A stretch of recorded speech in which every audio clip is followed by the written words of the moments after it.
ആകാശവാണി. നമസ്കാരം. പ്രാദേശിക വാർത്തകൾ വായിക്കുന്നത് ദേവിപ്രിയ.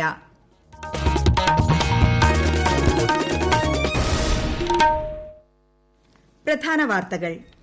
ആഗോളതലത്തിൽ ബഹുസ്വരമായ പരിഷ്കരണങ്ങൾക്ക് ഷാങ്ഹായ് സഹകരണ സംഘടനയുടെ പൂർണ്ണ പിന്തുണ ഇന്ത്യ പ്രതീക്ഷിക്കുന്നുണ്ടെന്ന് പ്രധാനമന്ത്രി നരേന്ദ്രമോദി. കേരളത്തിൽ ഇന്ന് 6010 പേർക്ക് കോവിഡ് സ്ഥിരീകരിച്ചു. 6698 പേർക്ക് രോഗമുക്തി.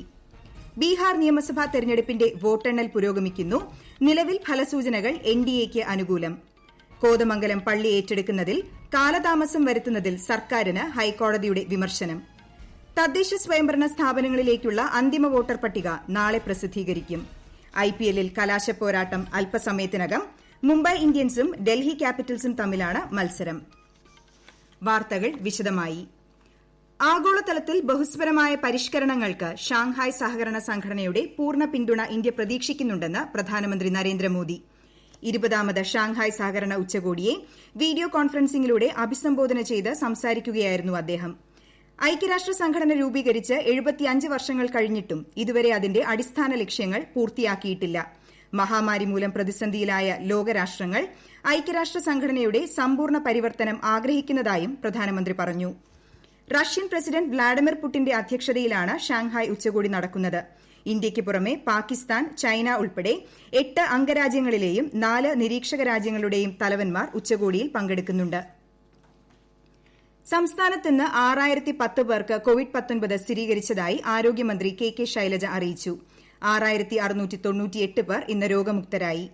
5188 പേർക്ക് സമ്പർക്കത്തിലൂടെയാണ് രോഗം ബാധിച്ചത്. 653 പേരുടെ സമ്പർക്ക ഉറവിടം വ്യക്തമല്ല. കോഴിക്കോട് 807, തൃശൂർ 711, മലപ്പുറം 685, ആലപ്പുഴ 641, എറണാകുളം 583, തിരുവനന്തപുരം 567, കൊല്ലം 431, കോട്ടയം 426, പാലക്കാട് 342, കണ്ണൂർ 301, പത്തനംതിട്ട 234, വയനാട് 112, ഇടുക്കി 89, കാസർഗോഡ് 81 എന്നിങ്ങനെയാണ് ജില്ലകളിൽ ഇന്ന് രോഗബാധ സ്ഥിരീകരിച്ചത്. കഴിഞ്ഞ 24 മണിക്കൂറിനിടെ 54,751 സാമ്പിളുകളാണ് പരിശോധിച്ചത്. 28 മരണങ്ങളാണ് ഇന്ന് കോവിഡ്-19 മൂലമാണെന്ന് സ്ഥിരീകരിച്ചത്. ഇതോടെ ആകെ മരണം 1742 ഇന്ന് രോഗം സ്ഥിരീകരിച്ചവരിൽ 100 പേർ സംസ്ഥാനത്തിന് പുറത്തുനിന്നും വന്നവരാണ്. 69 ആരോഗ്യ പ്രവർത്തകർക്കാണ് രോഗം ബാധിച്ചത്. ഇന്ന് 11 പുതിയ ഹോട്ട്സ്പോട്ടുകളാണുള്ളത്. 7 പ്രദേശങ്ങളെ ഹോട്ട്സ്പോട്ടിൽ നിന്നും ഒഴിവാക്കിയിട്ടുണ്ട്. ഇതോടെ ആകെ 616 ഹോട്ട്സ്പോട്ടുകളാണ് ഉള്ളത്. ബീഹാർ നിയമസഭാ തെരഞ്ഞെടുപ്പിൽ ബിജെപി ജെഡിയു സഖ്യം മുന്നേറുന്നു. 123 സീറ്റുകളിലാണ് എൻഡിഎ സഖ്യം മുന്നിട്ട് നിൽക്കുന്നത്. 4 സീറ്റുകളിൽ എൻഡിഎ വിജയിച്ചു. ആർജെഡി നേതൃത്വം നൽകുന്ന മഹാസഖ്യം 103 സീറ്റുകളിൽ മുന്നിലാണ്. 3 സീറ്റുകളിൽ മഹാസഖ്യം വിജയിച്ചു. 10 സീറ്റുകളിൽ മറ്റു പാർട്ടികളാണ് മുന്നിട്ട് നിൽക്കുന്നത്. ഭരണമുറപ്പിക്കാൻ 122 സീറ്റുകളാണ് വേണ്ടത്. അന്തിമ ഫലമറിയാൻ രാത്രി വൈകുമെന്നാണ് റിപ്പോർട്ട്. ബീഹാറിൽ ഉപതെരഞ്ഞെടുപ്പ് നടന്ന ബാൽമീകി നഗർ പാർലമെന്റ് മണ്ഡലത്തിൽ ജെഡിയു സ്ഥാനാർത്ഥി മുന്നിൽ. ജെഡിയു എംപി ബൈദ്യനാഥ് പ്രസാദ് മഹാതോ അന്തരിച്ചതിനെ തുടർന്നാണ് ബാൽമീകി നഗറിൽ ഉപതെരഞ്ഞെടുപ്പ് നടക്കുന്നത്. 11 സംസ്ഥാനങ്ങളിലെ 58 മണ്ഡലങ്ങളിലേക്ക് നടന്ന നിയമസഭാ ഉപതെരഞ്ഞെടുപ്പിന്റെ വോട്ടെണ്ണൽ പുരോഗമിക്കുന്നു. മധ്യപ്രദേശിൽ ഉപതെരഞ്ഞെടുപ്പ് നടന്ന 28 സീറ്റുകളിൽ 20ലും ബിജെപി ലീഡ് ചെയ്യുന്നു. 7 സീറ്റുകളിൽ കോൺഗ്രസ് മുന്നിലാണ്. ബിഎസ്പി 1 സീറ്റിൽ ലീഡ് ചെയ്യുന്നുണ്ട്. ഉത്തർപ്രദേശിൽ ഉപതെരഞ്ഞെടുപ്പ് നടന്ന 7 മണ്ഡലങ്ങളിൽ 6ലും ബിജെപി ലീഡ് ചെയ്യുന്നു. ഗുജറാത്തിൽ ഉപതെരഞ്ഞെടുപ്പ് നടന്ന 8 മണ്ഡലങ്ങളിലും ബിജെപി മുന്നിലാണ്.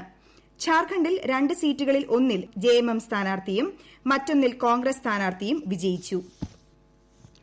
സംസ്ഥാനത്തെ തദ്ദേശ സ്വയംഭരണ സ്ഥാപനങ്ങളിലേക്കുള്ള പൊതുതെരഞ്ഞെടുപ്പിനുള്ള അന്തിമ വോട്ടർ പട്ടിക നാളെ പ്രസിദ്ധീകരിക്കുമെന്ന് സംസ്ഥാന തെരഞ്ഞെടുപ്പ് കമ്മീഷണർ വി ഭാസ്കരൻ അറിയിച്ചു. ഇന്ന് നടപടിക്രമങ്ങൾ പൂർത്തിയാക്കി പട്ടിക പ്രസിദ്ധീകരിക്കാൻ കമ്മീഷൻ നേരത്തെ നിർദ്ദേശം നൽകിയിരുന്നു.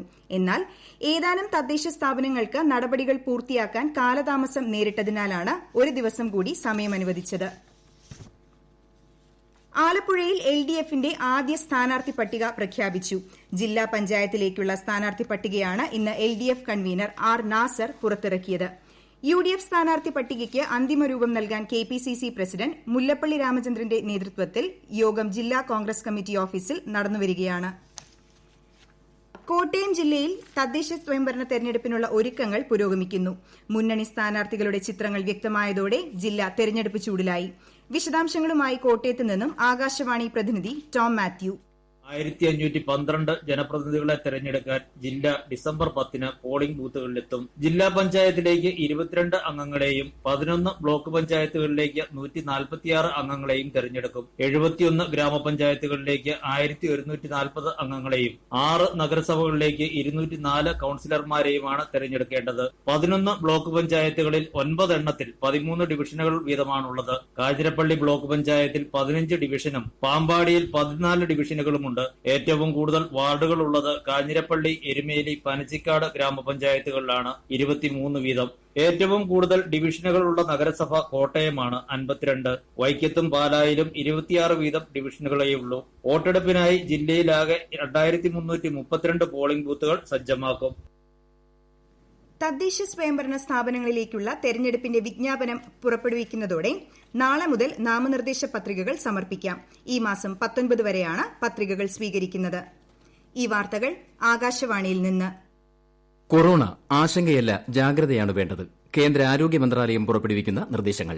ജനങ്ങൾ കൂട്ടം കൂടുന്നത് ഒഴിവാക്കുക. ഇടയ്ക്കിടെ കൈകൾ സോപ്പും വെള്ളവും ഉപയോഗിച്ചോ സാനിറ്റൈസർ ഉപയോഗിച്ചോ വൃത്തിയാക്കുക. നിർബന്ധമായും മാസ്ക് ധരിക്കുക. പനിയോ ചുമയോ ശ്വാസതടസ്സമോ തുടരുന്ന സാഹചര്യത്തിൽ വൈദ്യസഹായം തേടുക. കൊറോണയെ സംബന്ധിച്ച വിവരങ്ങൾക്ക് ആരോഗ്യ മന്ത്രാലയത്തിന്റെ 1075 ദിശയുടെ 1056 ബന്ധപ്പെടാം. രാജ്യത്തെ കോവിഡ് മുക്തി നിരക്ക് 92.56% ഉയർന്നു. ഇന്നലെ 46,000-ത്തിലധികം പേരാണ് കോവിഡിൽ നിന്നും മുക്തി നേടിയത്. നിലവിൽ 5,12,000-ത്തോളം പേർ ചികിത്സയിലുണ്ട്. കഴിഞ്ഞ 24 മണിക്കൂറിൽ 38,000-ത്തോളം പേർക്കാണ് പുതുതായി കോവിഡ് സ്ഥിരീകരിച്ചത്. ഇടുക്കിയിലെത്തുന്ന സഞ്ചാരികൾക്കായി ടേക്ക് എ ബ്രേക്ക് എന്ന പേരിൽ വഴിയിട വിശ്രമ കേന്ദ്രങ്ങൾ ഒരുങ്ങുന്നു. വിശദാംശങ്ങളുമായി ഇടുക്കിയിൽ നിന്നും ആകാശവാണി പ്രതിനിധി ആന്റണി മുനിയറ. പാതയോരങ്ങളിൽ സഞ്ചാരികൾക്ക് പ്രാഥമിക ആവശ്യങ്ങൾ നിർവഹിക്കുന്നതിനും വിശ്രമിക്കുന്നതിനും ആധുനിക സൌകര്യങ്ങളോടെ ഇടുക്കിയിൽ വഴിയിടങ്ങൾ ഒരുങ്ങുന്നു. ടേക്ക് എ ബ്രേക്ക് പദ്ധതിയുടെ ഭാഗമായാണ് ജില്ലയിൽ ശുചിമുറികൾക്കൊപ്പം കോഫി പാർലർ, വിശ്രമ സൌകര്യങ്ങൾ എന്നിവ കൂടി ഉൾപ്പെടുത്തി വഴിയോര വിശ്രമ കേന്ദ്രങ്ങൾ സജ്ജമാക്കുന്നത്. ജില്ലയിലുടനീളം 63 ടേക്ക് എ ബ്രേക്ക് കേന്ദ്രങ്ങൾക്കാണ് നിലവിൽ പ്രൊജക്ടുകളായിട്ടുള്ളത്. ഇതിൽ 47 എണ്ണം പുതുതായി നിർമ്മിക്കും, 16 എണ്ണം നവീകരിക്കും. 4.60 കോടി രൂപയാണ് പുതിയ കേന്ദ്രങ്ങളുടെ നിർമ്മാണത്തിനായി നീക്കിവച്ചിട്ടുള്ളത്. ശുചിമുറികളുടെ നവീകരണത്തിനായി 45 ലക്ഷം രൂപയുടെ പദ്ധതിയാണുള്ളത്. ജില്ലയിലെ പെരുവന്താനം, കുമളി, രാജാക്കാട് പഞ്ചായത്തുകളിൽ ഗുണനിലവാരമുള്ള ശുചിമുറി സമുച്ചയങ്ങൾ ഇതിനകം പ്രവർത്തനം ആരംഭിച്ചു. കോതമംഗലം പള്ളി ഏറ്റെടുക്കണമെന്ന കോടതി ഉത്തരവ് നടപ്പാക്കാത്ത സർക്കാർ നടപടിയെ ഹൈക്കോടതി രൂക്ഷമായി വിമർശിച്ചു. രാഷ്ട്രീയ സ്വാധീനത്താലാണ് ഉത്തരവ് നടപ്പാക്കാൻ കാലതാമസം വരുത്തുന്നതെന്ന് കരുതേണ്ടി വരുമെന്നും ഹൈക്കോടതി പറഞ്ഞു. ജില്ലാ കളക്ടർ ആ സ്ഥാനത്തിരിക്കാൻ അർഹനല്ലെന്ന് പറഞ്ഞ കോടതി ഇക്കാര്യത്തിൽ ജില്ലാ കളക്ടർ വിശ്വാസ്യത നഷ്ടപ്പെടുത്തിയെന്നും ചൂണ്ടിക്കാട്ടി. പള്ളി ഏറ്റെടുത്ത് താക്കോൽ കൈമാറാൻ തയ്യാറാണെന്ന് സർക്കാർ ഹൈക്കോടതിയെ അറിയിച്ചു. ഇന്ത്യൻ പ്രീമിയർ ലീഗ് 13ാം സീസണിന്റെ കലാശപ്പോരാട്ടം ഇന്ന്. ദുബായ് രാജ്യാന്തര സ്റ്റേഡിയത്തിൽ രാത്രി 7:30 നടക്കുന്ന ഫൈനൽ മത്സരത്തിൽ നിലവിലെ ചാമ്പ്യന്മാരായ മുംബൈ ഇന്ത്യൻസ് തങ്ങളുടെ ആദ്യ ഫൈനൽ കളിക്കുന്ന ഡൽഹി ക്യാപിറ്റൽസിനെ നേരിടും. പോയിന്റ് പട്ടികയിൽ മുംബൈ 1ാമതും ഡൽഹി 2ാമതുമാണ്. സീസണിന്റെ ആദ്യം മുതൽ തന്നെ വ്യക്തമായ ആധിപത്യം സ്ഥാപിച്ചാണ് മുംബൈ മുന്നേറിയത്. ആദ്യം പ്ലേ ഓഫ് ഉറപ്പിച്ചതും അവർ തന്നെ. ആദ്യ പകുതിയിൽ ഒരുപക്ഷെ മുംബൈയേക്കാൾ ഒരുപടി മുന്നിലായിരുന്നു ഡൽഹി. വയനാട്ടിൽ പോലീസുമായുണ്ടായ ഏറ്റുമുട്ടലിൽ മാവോയിസ്റ്റ് കൊല്ലപ്പെട്ട സംഭവം ജില്ലാ കളക്ടർ ഡോക്ടർ അദീല അബ്ദുള്ള അന്വേഷിക്കും. ഇത് സംബന്ധിച്ച് സർക്കാർ ഉത്തരവ് പുറത്തിറക്കി. അന്വേഷണം പൂർത്തിയാക്കി 3 മാസത്തിനകം റിപ്പോർട്ട് നൽകാനാണ് ആഭ്യന്തര വകുപ്പ് additional chief secretary T K Jose ഇറക്കിയ ഉത്തരവിൽ നിർദ്ദേശിച്ചിരിക്കുന്നത്. കെ എം ഷാജി എംഎൽഎയുടെ മൊഴി ഇഡി രേഖപ്പെടുത്തുന്നു. ഇഡിയുടെ കോഴിക്കോട് സബ് സോൺ ഓഫീസിൽ വച്ചാണ് മൊഴിയെടുക്കുന്നത്. രാവിലെ തുടങ്ങിയ മൊഴിയെടുക്കൽ തുടരുകയാണ്. നേരത്തെ അദ്ദേഹത്തിന്റെ വീടിന്റെയും സ്ഥലത്തിന്റെയും വിശദാംശങ്ങൾ ഇഡി ശേഖരിച്ചിരുന്നു. പ്രധാന വാർത്തകൾ വീണ്ടും. ആഗോളതലത്തിൽ ബഹുസ്വരമായ പരിഷ്കരണങ്ങൾക്ക് ഷാങ്ഹായ് സഹകരണ സംഘടനയുടെ പൂർണ്ണ പിന്തുണ ഇന്ത്യ പ്രതീക്ഷിക്കുന്നുണ്ടെന്ന് പ്രധാനമന്ത്രി നരേന്ദ്രമോദി. കേരളത്തിൽ ഇന്ന് 6010 പേർക്ക് കോവിഡ് സ്ഥിരീകരിച്ചു. 6698 പേർക്ക് രോഗമുക്തി. ബീഹാർ നിയമസഭാ തെരഞ്ഞെടുപ്പിന്റെ വോട്ടെണ്ണൽ പുരോഗമിക്കുന്നു. നിലവിൽ ഫലസൂചനകൾ എൻഡിഎയ്ക്ക് അനുകൂലം. കോതമംഗലം പള്ളി ഏറ്റെടുക്കുന്നതിൽ കാലതാമസം വരുത്തുന്നതിൽ സർക്കാരിന് ഹൈക്കോടതിയുടെ വിമർശനം. തദ്ദേശ സ്വയംഭരണ സ്ഥാപനങ്ങളിലേക്കുള്ള അന്തിമ വോട്ടർ പട്ടിക നാളെ പ്രസിദ്ധീകരിക്കും. ഐപിഎല്ലിൽ കലാശപ്പോരാട്ടം അല്പസമയത്തിനകം. മുംബൈ ഇന്ത്യൻസും ഡൽഹി ക്യാപിറ്റൽസും തമ്മിലാണ് മത്സരം. പ്രാദേശിക വാർത്തകൾ കഴിഞ്ഞു. അടുത്ത വാർത്താ പ്രക്ഷേപണം ഇനി 7:25-ന്.